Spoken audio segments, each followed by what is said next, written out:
Well, as I said, the theme is there because of the last century had the most devastating two world wars involving more or less the whole world. And we don't really want to get back to that. We want to try and avoid that. And the last World War, for the first time, introduced nuclear warfare. The atomic bomb, the atom bomb was blown up, and people are still feeling the effects of it. And so, one question that is often asked, very, very much so, so what can we do about the world? We have United Nations Peace Day and so on. And I have attended a number of peace conferences orientated around United Nations peace and so on. And the question is exactly that, what are we doing toward peace, and can we ever get peace, and all these similar questions. And my answer actually inherently is no. I don't think we can get peace. If we had been able to, then we would have done it thousands and thousands of years ago. And another question that has arisen even amongst Hindus is, you see this Mahabharata war. It was obviously something like a world war that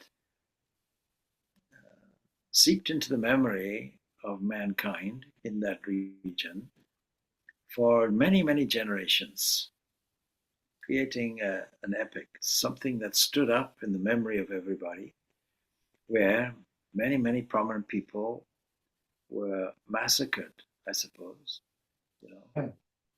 And so going back, let's say, some 5,000 years ago, something like that happened. And in every culture, we'll see wars.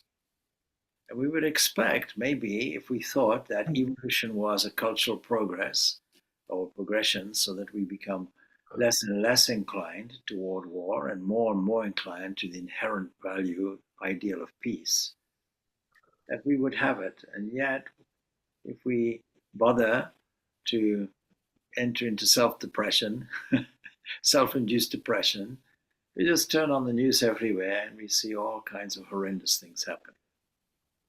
And many of them we don't want to connect with, or they are remote from us. But there are other varieties of disturbances, lack of peace, in the domestic area. Many examples are there in the area of national area where we find crimes taking place. And one thing we could do is shut the news off, don't tune the mind into it, get the information about it. But would that also be burying our heads in the sands? And so we have to find some kind of balance in terms of it.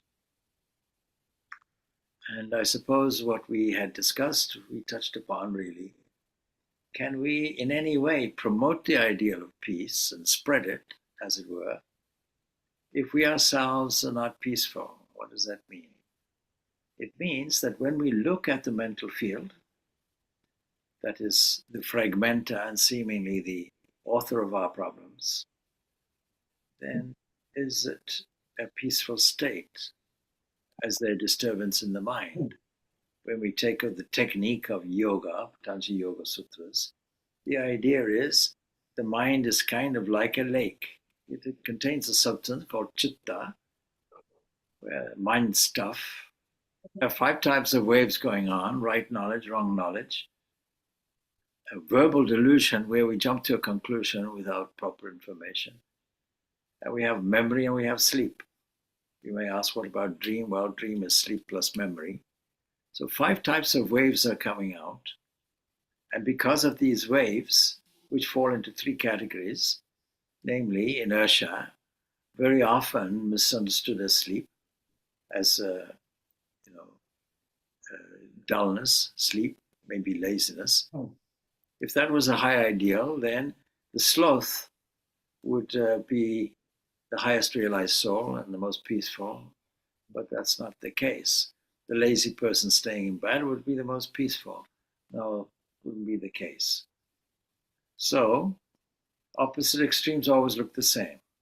The peace that passes the understanding is a description, really, of the depth of peace understood as an alignment and attunement and a realization of your own nature.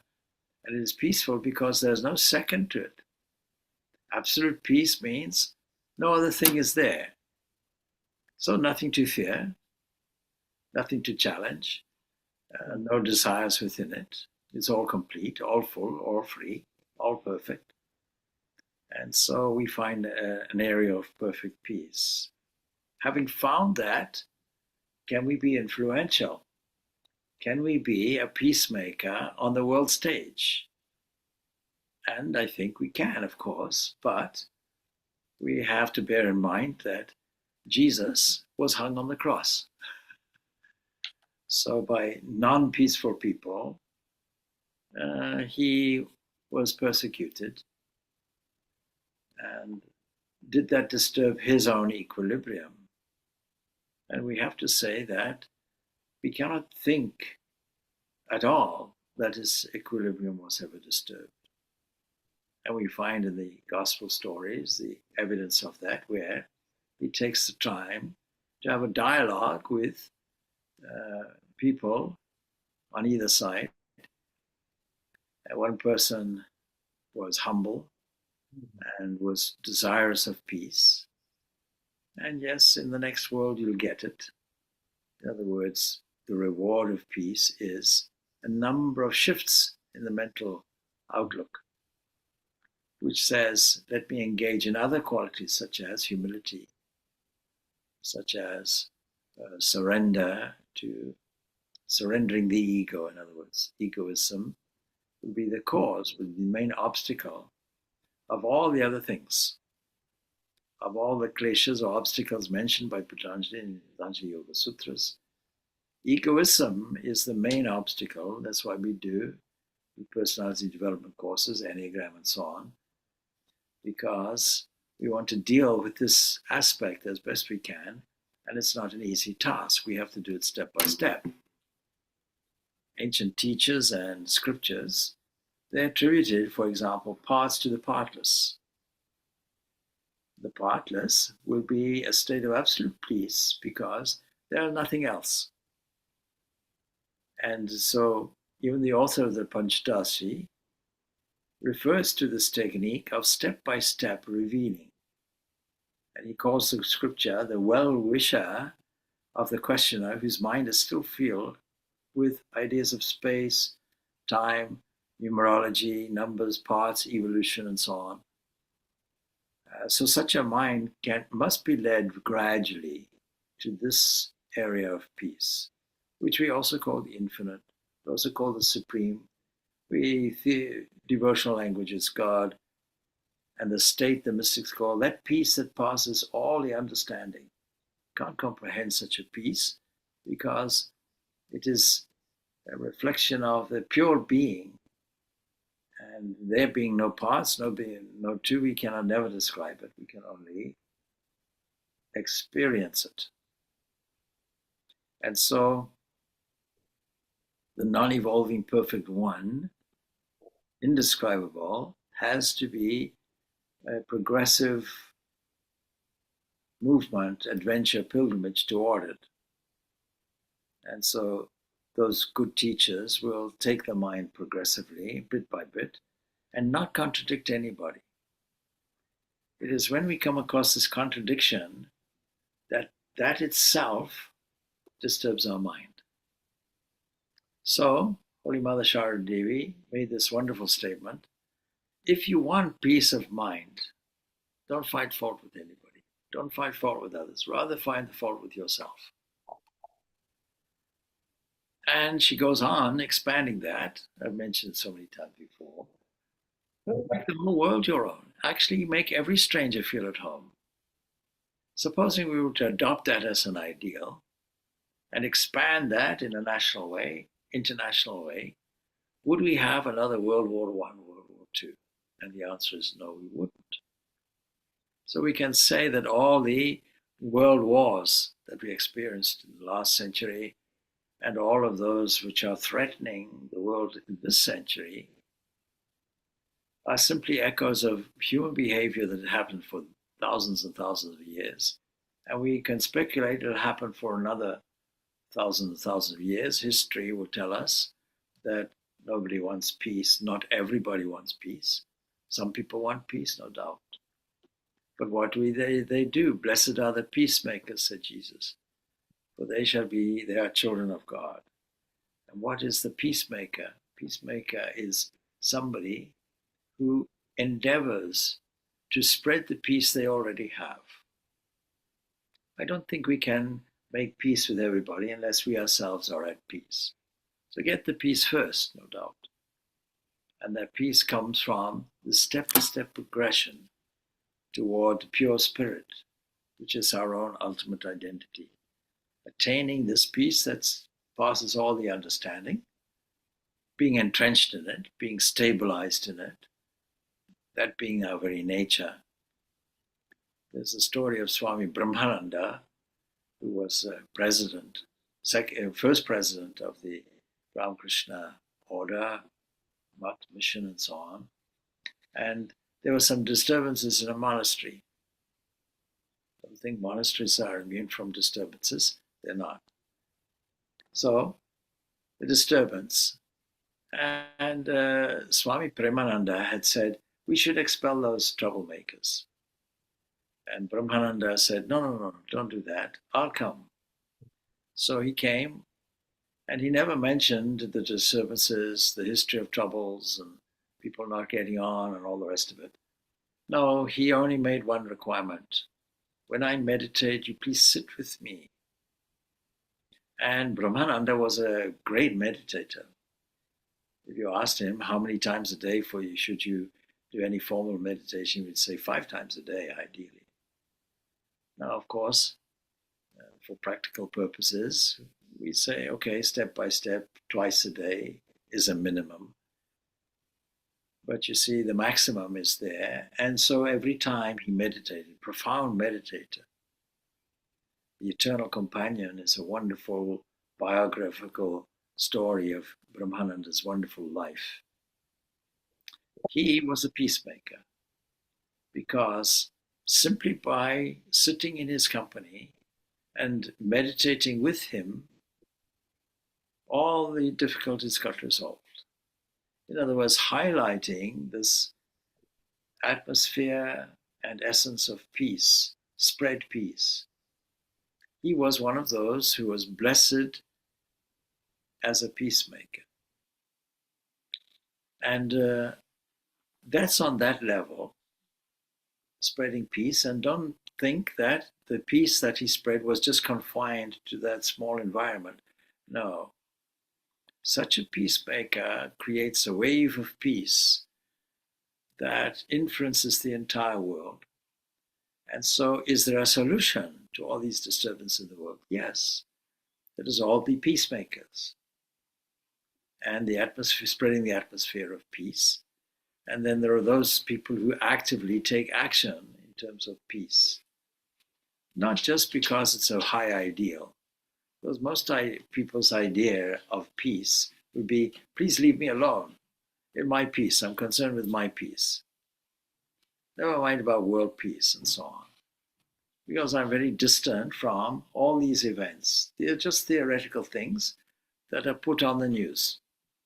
Unless there's something happening in my environment, in my small circle, in my orb of a world, anything that comes within that, I get shocked. But thousands of people, dying or undergoing torture or massacre or something, we're far removed from it. And we wince at the idea because how can we really bear to witness such a thing, even if somebody has some kind of moral ideal that makes an excuse for it? In the Second World War, when the Holocaust was there and so on and so forth, there was an entrenched cultural idea that it was a good thing because these people were classified really as little more than animals. So we're treated like that. The idea of a superior race. And as soon as you start using that kind of language, What is it? Two things. Firstly, egoism extended across a whole people. And secondly, the exertion of power. And when power is not from the basis of enlightened people, then it becomes dangerous. So, what to do? Well, there was education that we could make, emphasizing character building. This was the ideal that was put out by Swami Vivekananda, Sister Nivedita, and so on, that actually the emphasis should be something like the ancient schools, if you will, where a student from the age of about 12 to say 20, 24 went to a teacher, went to an isolated ashram, and the emphasis was on dharma, that means morality, character building, anything that brings harmony, that ties things together in a harmonious way. So it is noticeable for students that the highest teaching given in the Bhagavad Gita is given on a battlefield, in the very area, not in an isolation, not in a cave somewhere, not on a desert island somewhere, not in a monastery, but right there in the midst of the trouble. And so, if we think that this world is something like a battlefield, an area for struggle, an arena where we have to fight and bite and scratch, and think that nature is something that is hostile and needs to be subdued.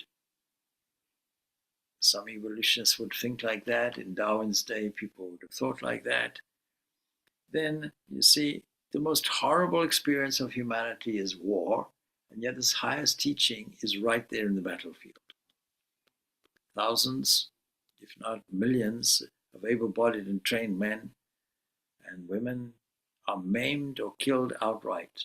So nowadays, quite often, these women and children, normally out of the battlefield in the ancient days, and the aged, and even refugees, all non-combatants, they all get blasted with explosives or murdered in cold blood.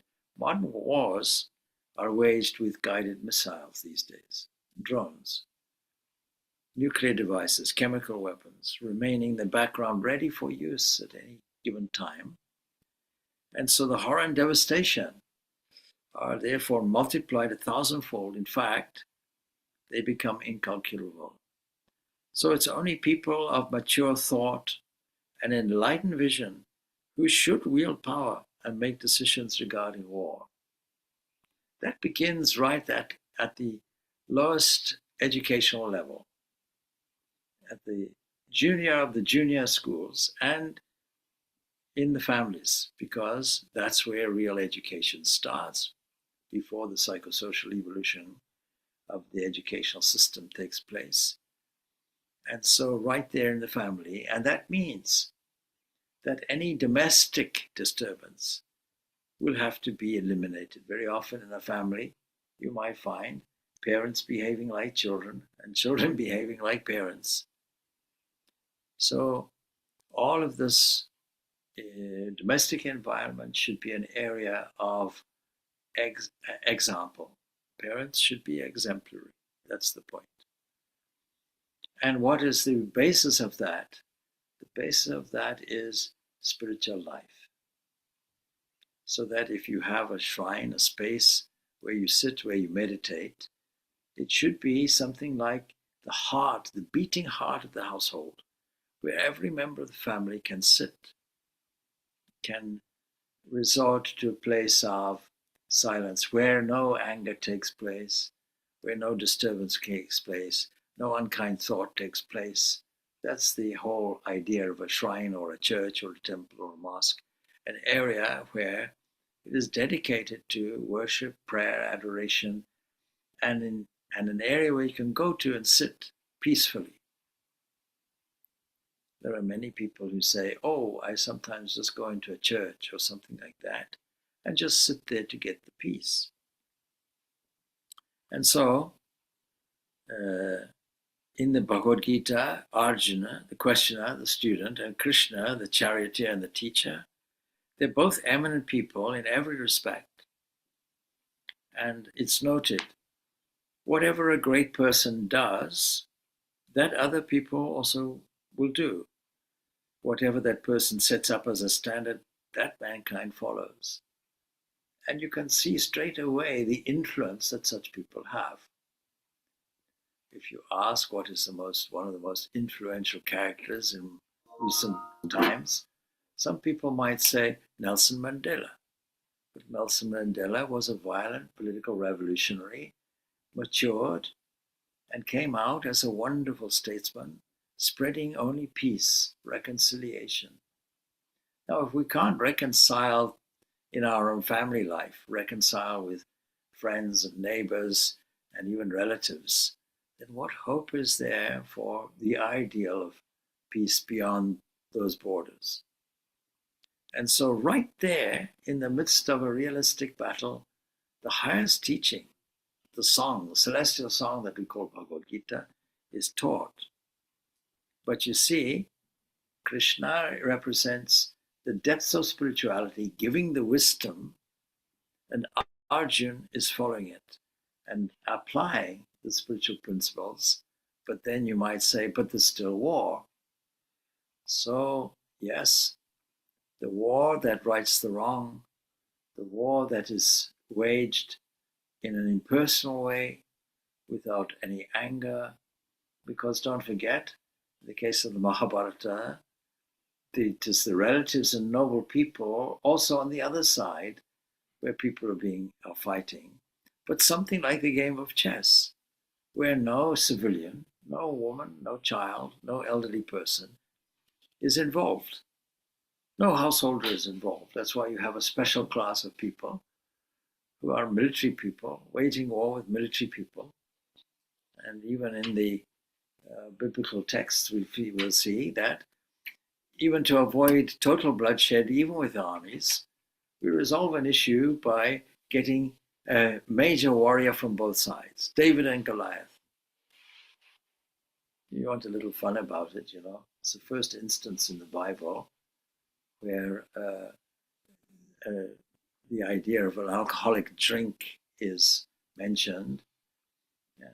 Not really, you see, because David gave Goliath a small shot. It went to his head and he got stoned. That's just a little bit of fun. But the point is, Goliath was a personality that they thought was absolutely invincible. And the lesson is that David, just through a little skill and courage, thinking outside the box a little bit, takes the small shepherd boy's slingshot and defeats the major Goliath, saving the entire army. They all agree, okay? Whichever warrior gets defeated, the whole thing gets defeated. And the point is that no civilian is involved, no vulnerable person is involved. So it is only the conduct of the wise that produces this. And so many Hindus will say, but there's violence in the Mahabharata. Well, yes, inevitably, because you can't avoid it in the area of defense, and you can't avoid it in the area of righting things, justice for the whole good of society. If it's inevitable, it's inevitable, but you do it in such a way that you're doing your duty only. And it's not about warfare, it's about doing your duty. A military person's spiritual life begins with military activity. A housewife's spiritual life begins with housework. A student's spiritual life is study. An accountant's spiritual life is doing the bookkeeping and the accountancy, so it goes on. You take your individual role in life, that's what it's about. And that is the avenue toward peace also. And so the wise people should work without attachment. That's the meaning. Aiming at the welfare of the world, regardless of what it is. That person should never unsettle the mind of those who get caught in work through attachment also. And so the wise person should, on the other hand, engage them in all the actions, encouraging them nicely, but themselves setting the example of fulfilling them with devotion. And here, therefore, an active person working in the midst of potentially disturbing waves, but themselves at peace, completely at peace. So, for this reason, the Supreme is deemed by many terms eternal peace, the infinite. If you think that God is, this world is a creation, as they say, then you think of that Supreme as a creator. Or if you think this world is a play, you think of that being as a player. In any event, by tuning the mind into this highest source, regardless of how you view it, step by step even, then it is your supreme contribution towards this world, or towards this world, or this ideal of peace. And so, communication, good communication, restoring relationships is also part of it. Not having any hostile anger toward anybody. Why? On the basis that no one is perfect, on the basis that basically we're all fools, on the basis of what we call reincarnation is reincarnation of foolishness. And so we require an outlook that has a penetrating vision, going step by step, and accessing the peace within ourselves.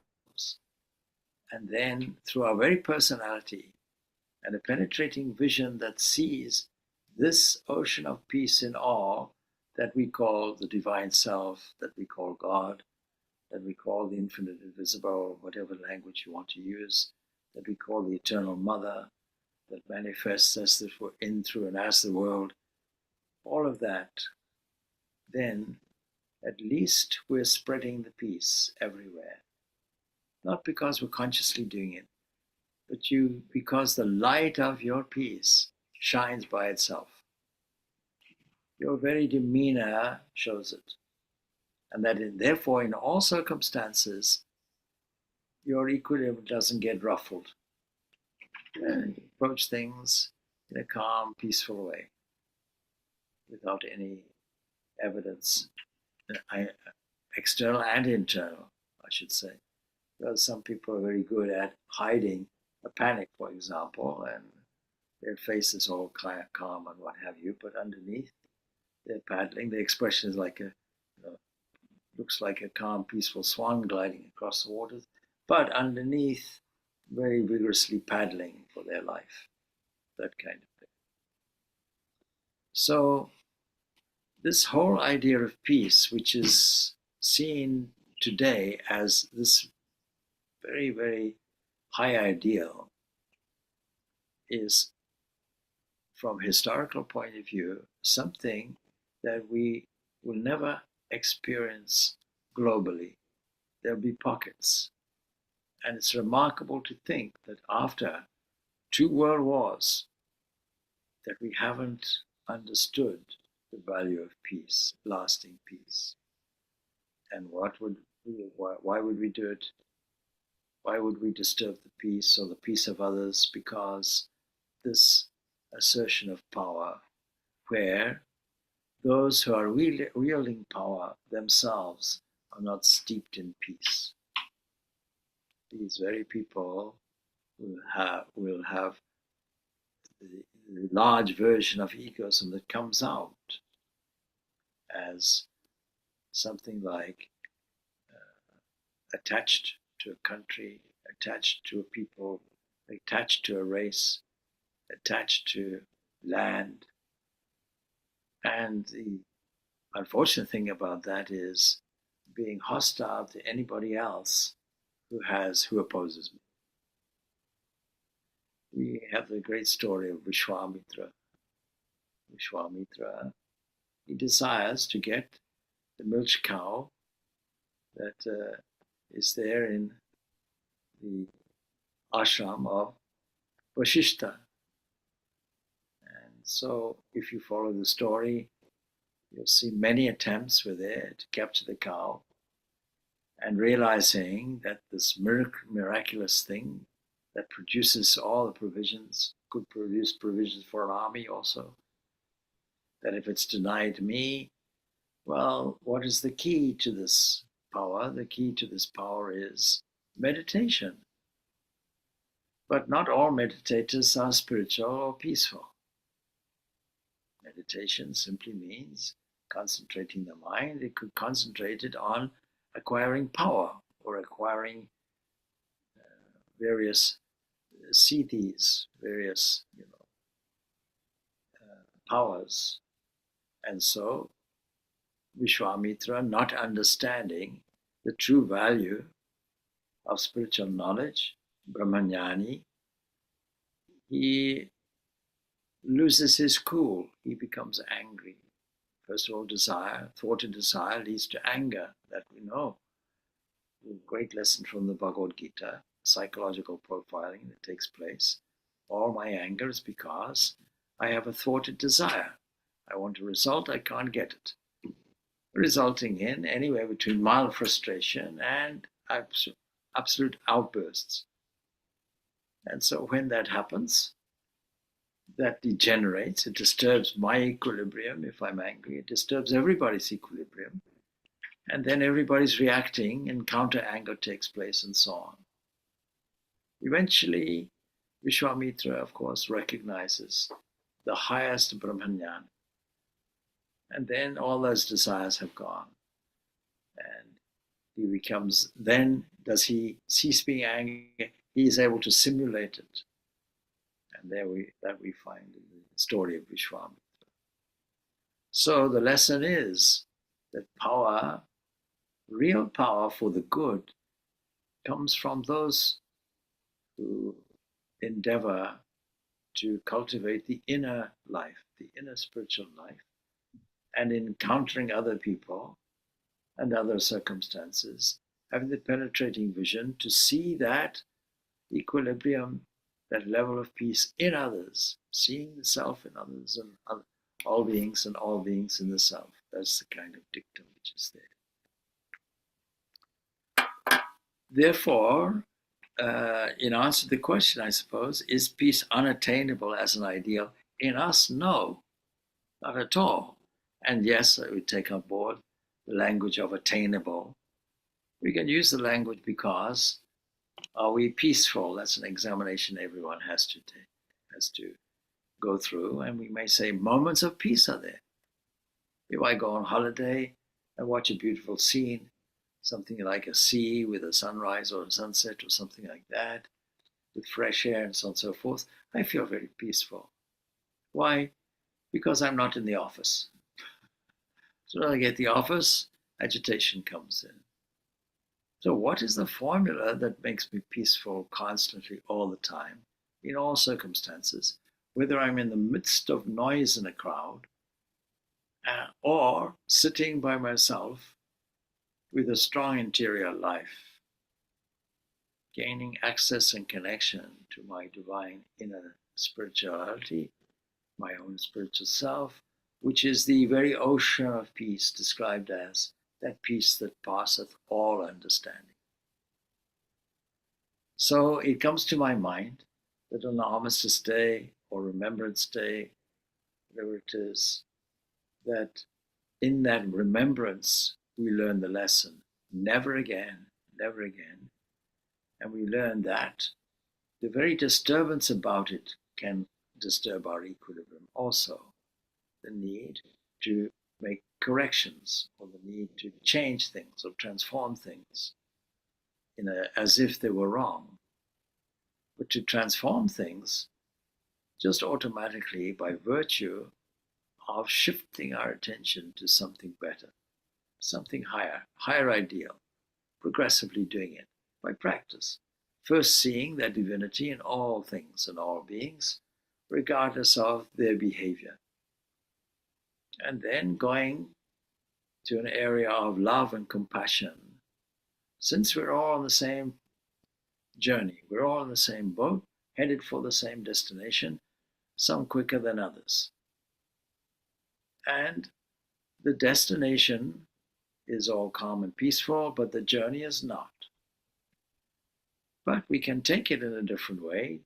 We can say it's not that something that is attained, as it were, in a post-mortem condition or at the end of the journey. It can be gotten now by accessing it now, by accessing it here and now. With that penetrating vision, our equilibrium is maintained in all circumstances, seeing all these divisional things as merely adapters. We have this saying, upardi, a limiting adjunct. What is it? Is the sun a limiting adjunct? Yes. The moon? Yes. All things are limiting adjuncts. And the personality? Yes. We can view things, therefore, as we would view the electrical current flowing through light bulbs, or the electrical current flowing through other adapters to make heat or cold, to make movement of some kind. There's one electrical energy behind it. That's the analogy. And when you put a suitable adapter, it manifests. Supposing we're able to see that flowing through every hand, every eye. Bhagavad Gita says 1,000 hands, 1,000 eyes, 1,000 heads. Shruta Upanishad tells us the same thing, uses the same expression. Supposing we're able to see it and feel it, then what we have done is our reactions will be very different. We have cultivated something that is more stable. And we have to notice our reactions and see, are they disturbing our equilibrium? And is our behavior disturbing other people's equilibrium also? Are we making waves? Are we like a badly behaved person in a public swimming pool? People want to quietly swim, and you get somebody who says, no, I'm going to jump in and splash everybody. Make huge waves. Some people swallowing the water with chlorine in, what have you. Other people getting out, no, I can't swim in this condition, and so on and so forth. So are we doing that wittingly or unwittingly, upsetting the entire environment of the swimming pool for people who just want to swim? So we have to monitor and assess our own behavior. And we know that any given moment, here's our advantage. We can go back to the core of our being where things are stable, things are quiet. We can do that at any moment in time. We can do that in any circumstance. We can resort to our home, our inward home, at any given moment. There's no restriction on it. We just learn to withdraw and do that. Detach and withdraw. Do that. Stand there for a while and see how things got stabilized. Then open your eyes, as it were, and see that stable entity in all the other things as well, all the other people as well. Then conduct your business. Conduct your business using the energy that you have, that is supplied to you. And when we say you, what do we mean? Supplied to the adapter called body, supplied to the adapter called mind, supplied to the adapter called an instrumentation of attention. Like a car is supplied with energy, fuel, and so on and so forth, and goes well controlled in the hands of a good driver. With that same spirit, we can do that. But a car, even in the hands of disturbed people, results in accidents, results in road rage. Get off the road, it's my road, and all that. What are you doing cutting me off, and so on and so forth, all of that. And what is happening to the nervous system when you do that? Should you not cultivate peace in the muscular system, the nervous system, in your outlook, in your behavior, in your demeanor? Should you not do that? And by doing that, will other people think and understand, oh, that person has such an aura of peace. Difficult to upset that person. You can't easily shake that person. That person is stable. That person is steady. You can't upset the steadiness. No matter what we hurl at that person, Steadiness is always there. Can we not be a person like that? Can we not use our talents and abilities supplied to us to transform discord into harmony at every given moment? We can do it. Could we do it as a kind of game? Absolutely. Why not? Make it a joyful process. That means we won't avoid discord, we'll invite it. Come on, the raw material, you please give me the raw material called discord, and I'll manufacture harmony from it. That kind of peace is not disturbing anything. It is taking so-called disturbances, the ruffle, the waves, as our raw material and transform that into something useful. Make a game like that. And then we would be children of God, because blessed are the peacemakers, for they shall be called the children of God. That's the statement Jesus makes. Sermon on the Mount. If you want to summarize everything Jesus taught, you study the Sermon on the Mount, the Beatitudes. Everything is there. Matthew, 5th chapter, 9th verse, is there. Children of God, actively working and creating peace everywhere. Everywhere they go, carrying an atmosphere of peace with them. Well, there we are.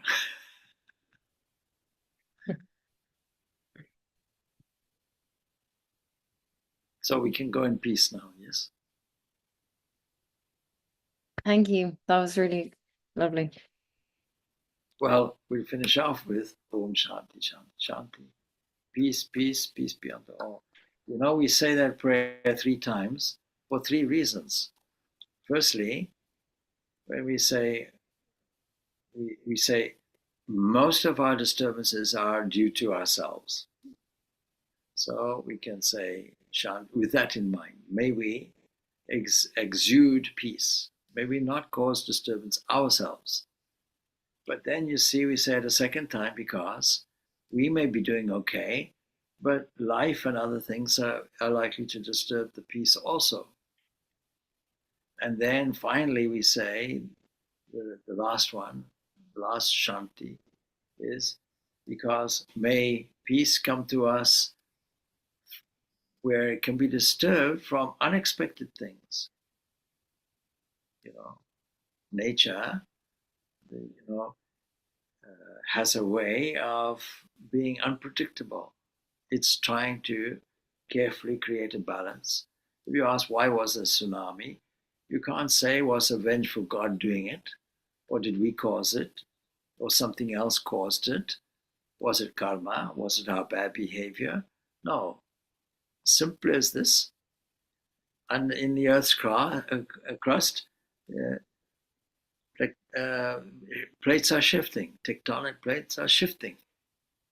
And when tectonic plates are shifting, it creates a big, big influence in what is covering it, namely water. And then a huge wave comes, and when it hits a shallow area, it backs up and swallows anybody who says, oh, let me stand here and take a photo. The animals got away from it. The animals have more sense than us in a way. They all went up to higher places. Only man stood there and said, oh, that makes a nice photo. And then finally gets swallowed up, tragically, of course. So there's a simple explanation. So these are 3 reasons why peace gets disturbed. And you can get innocent people in the world subject to somebody else's attitude of asserting power, cruelty, inhumanity. And if you think that man learned a lesson through evolutionary processes and became more refined and cultured, we only have to look at the world today and find it is not so. Not just the world, we can see it in our own environment and human relations. It's all right, never mind. By chanting Om Shanti, Shanti, Shanti, we are calling to mind the fact that there are causes that will disturb our peace, but we won't go along. We won't be carried along by a wave. We'll be in control. And the only wave we want to be carried along by is the letting go. You see, when you enter into a water, diving, swimming, the water sets itself up behind you and pushes you forward. You take it as divine grace. You don't oppose it. You don't curse it. Now, that's not fatalism. Fatalism is a different thing. It is taking advantage of the natural flow of divine grace, which is always present, and having the faith to let go and be carried. That's peace. All right. So that's fine.